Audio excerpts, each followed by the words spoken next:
Good morning. Thank you for joining me today.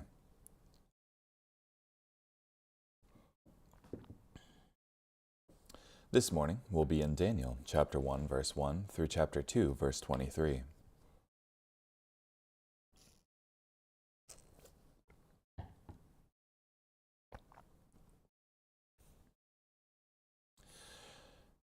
In the 3rd year of the reign of King Jehoiakim of Judah, King Nebuchadnezzar of Babylon advanced against Jerusalem and laid it under siege. Now the Lord delivered King Jehoiakim of Judah into his power, along with some of the vessels of the temple of God. He brought them to the land of Babylonia, to the temple of his God, and put the vessels in the treasury of his God. The king commanded Ashpenaz, who was in charge of his court officials, to choose some of the Israelites who were of royal and noble descent, young men in whom there was no physical defect, and who were handsome, well versed in all kinds of wisdom, well educated, and having keen insight, and who were capable of entering the king's royal service, and to teach them the literature and language of the Babylonians. So the king assigned them a daily ration from his royal delicacies, and from the wine he himself drank. They were to be trained for the next 3 years. At the end of that time, they were to enter the king's service. As it turned out, among these young men were some from Judah: Daniel, Hananiah, Mishael, and Azariah. But the overseer of the court officials renamed them. He gave Daniel the name Belteshazzar. Hananiah he named Shadrach. Mishael he named Meshach. And Azariah he named Abednego. But Daniel made up his mind that he would not defile himself with the royal delicacies or the royal wine. He therefore asked the overseer of the court officials for permission not to defile himself. Then God made the overseer of the court officials sympathetic to Daniel. But he responded to Daniel, "I fear my master, the king. He is the one who has decided your food and drink. What would happen if he saw that you looked malnourished in comparison to the other young men your age? If that happened, you would endanger my life with the king." Daniel then spoke to the warden, whom the overseer of the court officials had appointed over Daniel, Hananiah, Mishael, and Azariah. "Please test your servants for 10 days by providing us with some vegetables to eat and water to drink. Then compare our appearance with that of the young men who are eating the royal delicacies. Deal with us in light of what you see." So the warden agreed to their proposal and tested them for 10 days.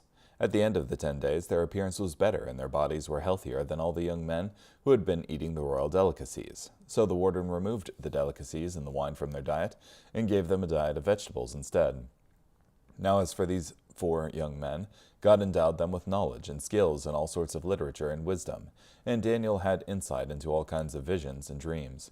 When the time appointed by the king arrived, the overseer of the court officials brought them into Nebuchadnezzar's presence. When the king spoke with them, he did not find among the entire group anyone like Daniel, Hananiah, Mishael, or Azariah, so they entered the king's service. In every matter of wisdom and insight the king asked them about, he found them to be 10 times better than any of the magicians and astrologers that were in his entire empire. Now Daniel lived on until the 1st year of Cyrus the king.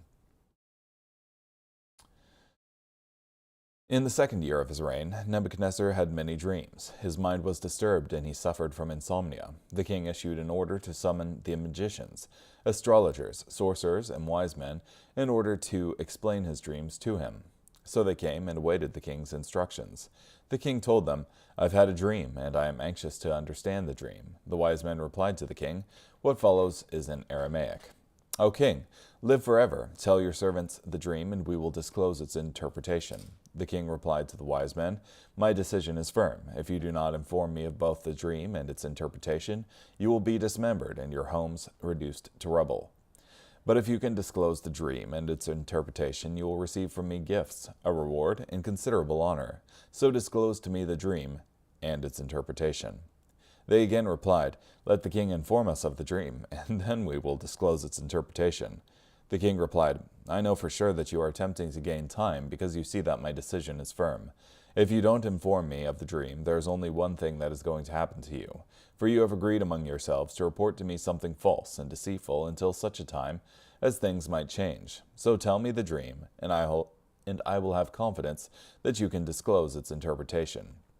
The wise men replied to the king, "There is no man on earth who is able to disclose the king's secret, for no king, regardless of his position and power, has ever requested such a thing from any magician, astrologer, or wise man.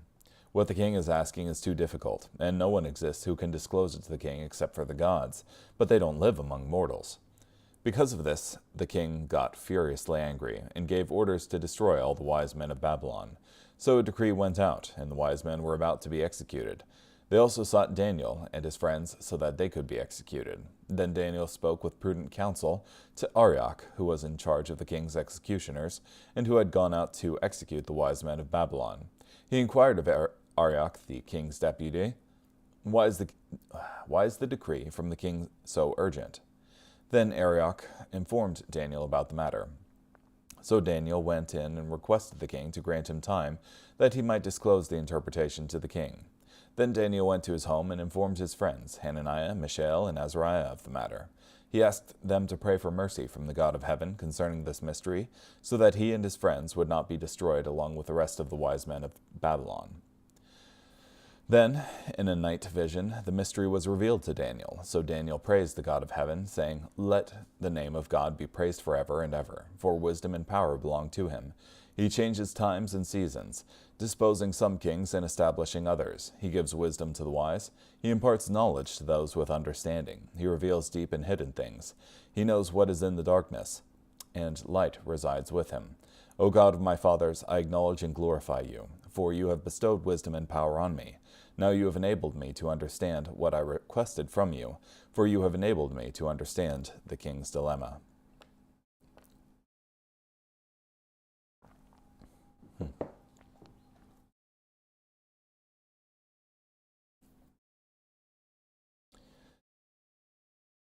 Yeah, so this is during the exile into Babylon, where essentially you have those in Judah who are taken to Babylon, and apparently some of the young men there were taken into the king's service and taught the ways of the Babylonians and their literature and their language and things of that nature. And that was done for a period of 3 years. And then you have the king's dream here.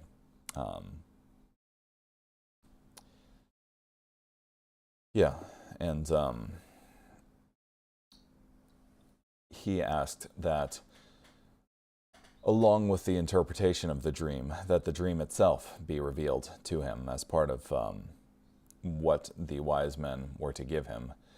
That is, that they should relate to him what he dreamed and its meaning, so that he would know that they were capable of interpreting the dream. And that's not something that anything human beings can disclose apart from the power of God.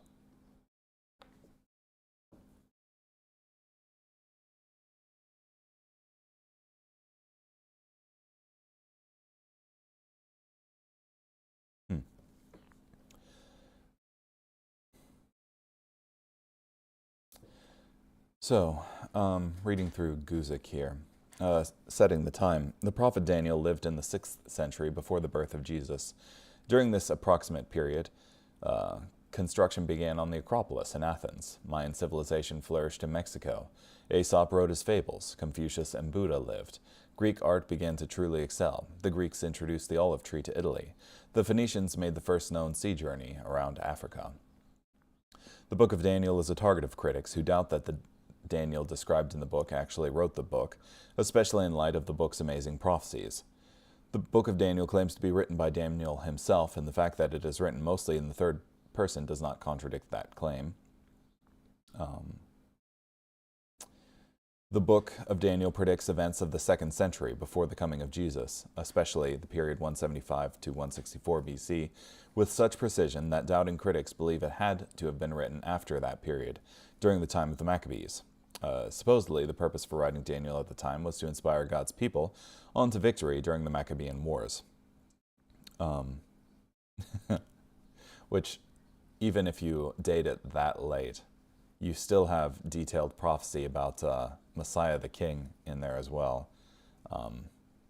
Prophecy specifically about Jesus, which wasn't going to happen for another 200 years. So, the modern argument for late dating Daniel is based on supposed inevitable mistakes that a 2nd century BC writer made when writing about a period 400 years before. In the 6th century BC, in our own day, it would be as if someone wrote a story about the Pilgrims landing at Plymouth Rock while mentioning speedboats and computers. We would know that it was a forgery. There are usually said to be 5 main historical blunders. The date for Nebuchadnezzar's invasion of Judah, using the word Chaldeans to describe a class of soothsayers, the account of Nebuchadnezzar's madness, King Belshazzar and his relationship to Nabonidus, and the figure of Darius the Mede. There's also a linguistic argument made against the Book of Daniel, claiming that certain Greek words used in Daniel are words that did not come into the Hebrew vocabulary until the 2nd century BC.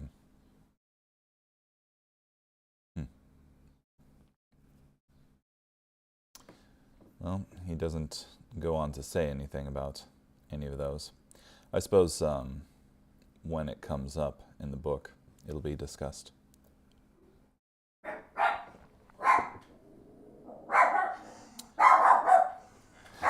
Dog. So Nebuchadnezzar came to Jerusalem and besieged it. Nebuchadnezzar came against Jerusalem because the Pharaoh of Egypt invaded Babylon. In response, the young prince Nebuchadnezzar defeats the Egyptians at Carchemish. Then he pursued the fleeing army all the way down to the Sinai. Along the way, or on the way back, he subdued Jerusalem, which had been loyal to the Pharaoh of Egypt. This happened in 605 BC, and it was the first, but not the last encounter between Nebuchadnezzar and Jehoiakim. There would be 2 later invasions, in 597 and 587. Some say that this mention of the siege of Jerusalem is a historical blunder made by a pseudo-Daniel. This is based on the fact that this invasion in 605 BC is not mentioned in the Book of Kings. But the Jewish historian Josephus quotes the Babylonian historian Berosus, showing that the biblical account of 3 separate Babylonian attacks on Judah is accurate.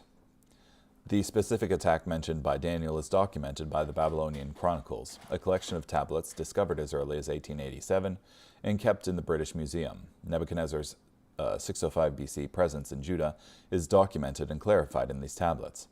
When the Babylonian Chronicles were finally published in 1956, they gave us first-rate detailed political and military information about the first 10 years of Nebuchadnezzar's reign. L.W. King prepared these tablets in 1919. He then died, and they were neglected for 4 decades.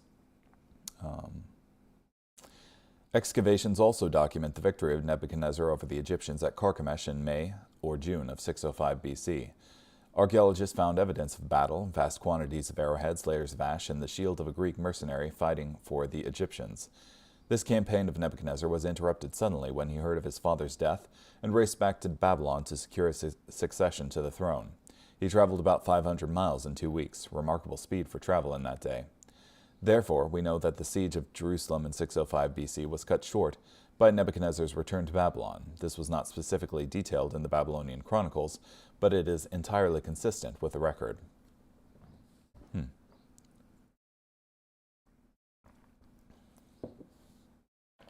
Yeah.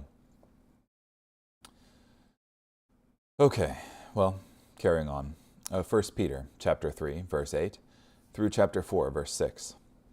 Finally, all of you, be harmonious, sympathetic, affectionate, compassionate, and humble. Do not return evil for evil or insult for insult, but instead bless others, because you were called to inherit a blessing. For the one who wants to love life and see good days must keep his tongue from evil and his lips from uttering deceit. And he must turn away from evil and do good. He must seek peace and pursue it. For the eyes of the Lord are upon the righteous, and his ears are open to their prayer.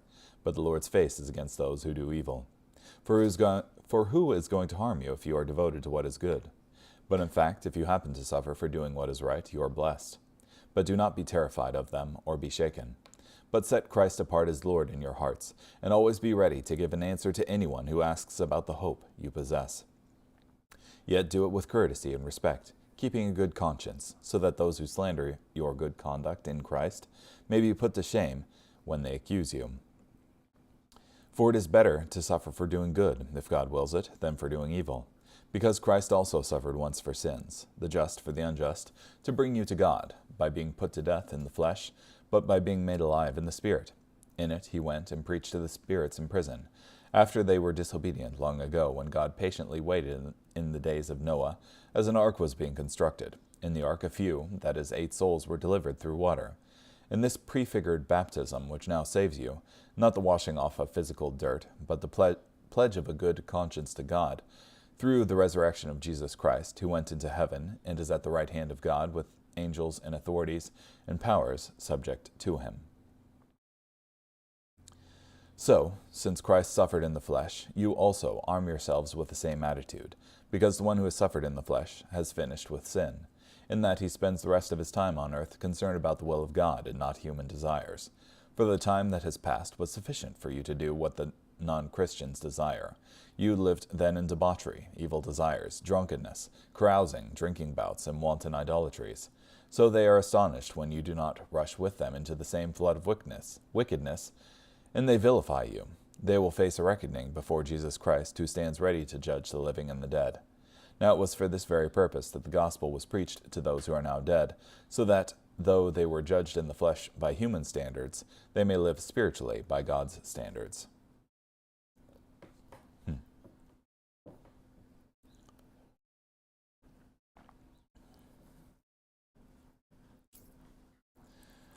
Do not return evil for evil, but instead bless others, because you were called to inherit a blessing.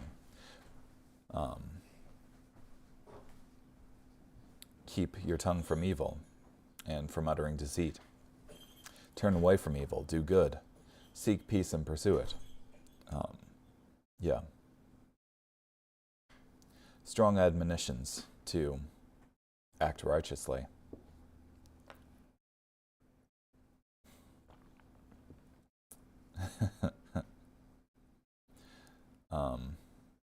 I was thinking about 3:13 the other day. For who is going to harm you if you are devoted to what is good? And I didn't think of the surrounding context, and it was like, well, there's been many people who have been harmed for doing what is good. And followed up with 1 Peter 3:14. But in fact, if you happen to suffer for doing what is right, you are blessed. But do not be terrified of them or be shaken. And even Christ himself and all the apostles were persecuted and suffered hardship for their belief in God and doing what is good.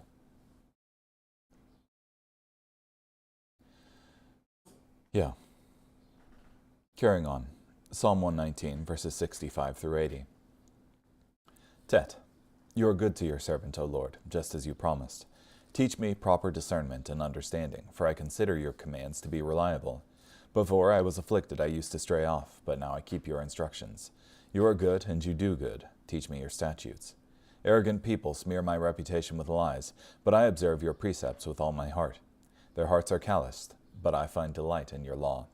It was good for me to suffer, so that I might learn your statutes. The law you have revealed is more important to me than thousands of pieces of gold and silver. Your hands made me and formed me. Give me understanding, so that I might learn your commands. Your loyal followers will be glad when they see me, for I find hope in your word. I know, Lord, that your regulations are just. You disciplined me because of your faithful devotion to me. May your loyal love console me, as you promised your servant. May I experience your compassion, so I might live. For I find delight in your law. May the arrogant be humiliated, for they have slandered me, but I meditate on your precepts. May your loyal followers turn to me, those who know your rules. May I be fully committed to your statutes, so that I might not be ashamed. A lot of the same talk as was in Peter, of being committed to the Lord's statutes, so that I might not be ashamed.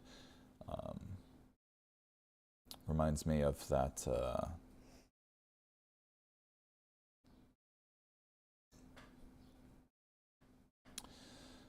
in 1 Peter 3:16, yet do it with courtesy and respect, keeping a good conscience, so that those who slander your good conduct in Christ may be put to shame when they accuse you. And finally, Proverbs chapter 28, verse 14. Blessed is the one who is always cautious, but whoever hardens his heart will fall into evil.